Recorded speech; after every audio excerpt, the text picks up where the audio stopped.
Hey up everybody, welcome back to the I'll Do Cycling YouTube channel. Today, because it's the first rest day, we're going to take a look at the riders who you and I should have put on.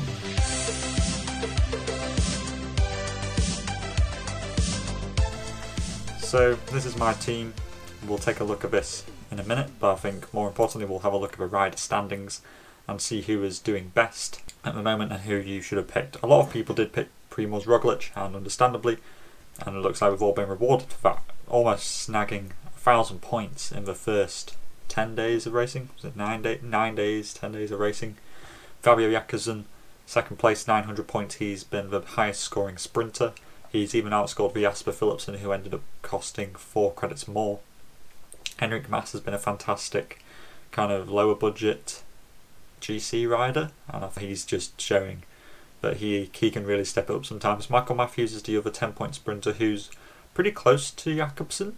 He's got about, what's that, 300 points less. Can Matthews make that up? It's possible. There's a couple more stages coming up which favour Matthews over Jakobsen, so I reckon those two might end up with very similar amounts, but it looks like Matthews and Jakobsen were better than Philipsen. Dainese been pretty good considering that he's been 8 points, and Lopez has been the other climber's doing really well. In terms of unclassified riders, Arambaru, of course, with that amazing first day on the TT, coming second there. He's been a great pick for 8 points, and one that I didn't really consider putting on. Maggie is one that I put on last minute, and thank goodness I did that because he got that brilliant stage win and a third place in a sprint. Maggie's been another good one. Ryan Talame, of course, won on stage 3. You've also got Jan Polanc was a good one. Badgioli, of course, another one who did well on that opening TT, and then came third on the stage 6 finish. You got Riccardo Manali, who I said would be a good sprinter, perhaps for some top 10s in the sprint, and he's done exactly that.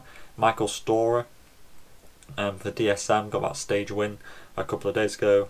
Carlos Verona, Joe Dombrowski, and we could go down the whole list, but those are pretty much the good names you would have been good to put on. Damar, probably not a great one either.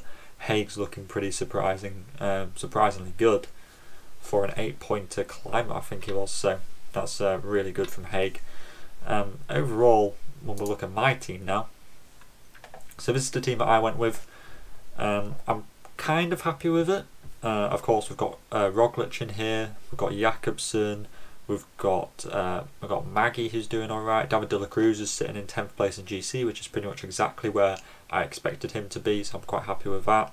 Cicconi's doing okay, a bit better than de la Cruz. I think Cicconi's sitting roughly where I would expect him to be, about 7th place. Cron's done okay, but I think there's a couple stages coming up in the first few stages of the second week that suit him quite well, so I'd expect him to be shooting up more towards 300-400 points in the next week. Simmons has been a bit disappointing. I was expecting him to perhaps do something on the first opening TT and perhaps even get involved in some of the sprints, but he hasn't really done that yet. He's just been looking after Ciccone, which is quite understandable, but I thought that Trek would perhaps give him a bit of freedom. Perhaps that will come in the next few days, where there's going to be some reduced bunch sprints. If Simmons can get over those climbs, perhaps he'll be given his free card to do that. And of course, the bad picks that I made were Landa and Carthy, who I cannot believe them, really. This is the second time this year that I've picked these two. I picked them both at the Giro this year. Of course, Landa DNFing, Carthy came 8th in GC, both of them quite underwhelming, and now I've got Carthy who's out, and I've got Landa who's sitting in like 16th place on GC, and he's just not looking good at all. I think the optimal setup for me would have been to not pick Carthy, put Ciccone where Carthy is because he's in the climber category, and then instead of Carthy in the wild card, I'd put Henrik Mas. I'd use those 2 points on Simmons, get either Arambaru or Badgioli. That would be probably my optimal setup at the moment. Maybe I wouldn't have gone with Simmons and I would have gone with a different 6-pointer. If I thought a bit more about it, probably there aren't that many opportunities for a rider like Simmons, unless he got involved in the bunch sprints, which was questionable in the first place. Perhaps it would have been better to go with a climber who would have been contesting the hilltop finishes, which is a kind of rider that I don't really have in my unclassified riders to go for breakaways, so perhaps Michael Storer would have been the better option to go with, who was somebody who I was thinking about putting on just because he won the Tour de l'Ain. But when you look at the best teams in the world, we'll just have a look quickly. Who do they have? So what are they doing that we're not?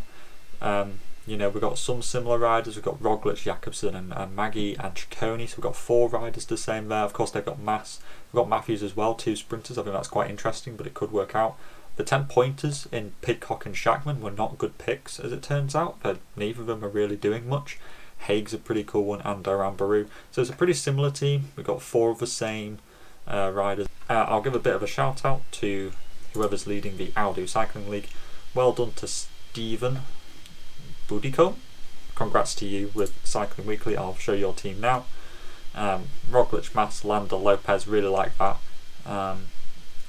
We all fall under. Matthews is good. Maybe I would have gone with Jakobsen, but you know, you're doing better than me, so I don't really have much to say here. Vine's a good one who I recommended. Hamilton is a bit unlucky. How much was he? 6. Maybe De La Cruz instead of Hamilton would have been one of the only suggestions I would have made, but you're doing really well. 170th in the world.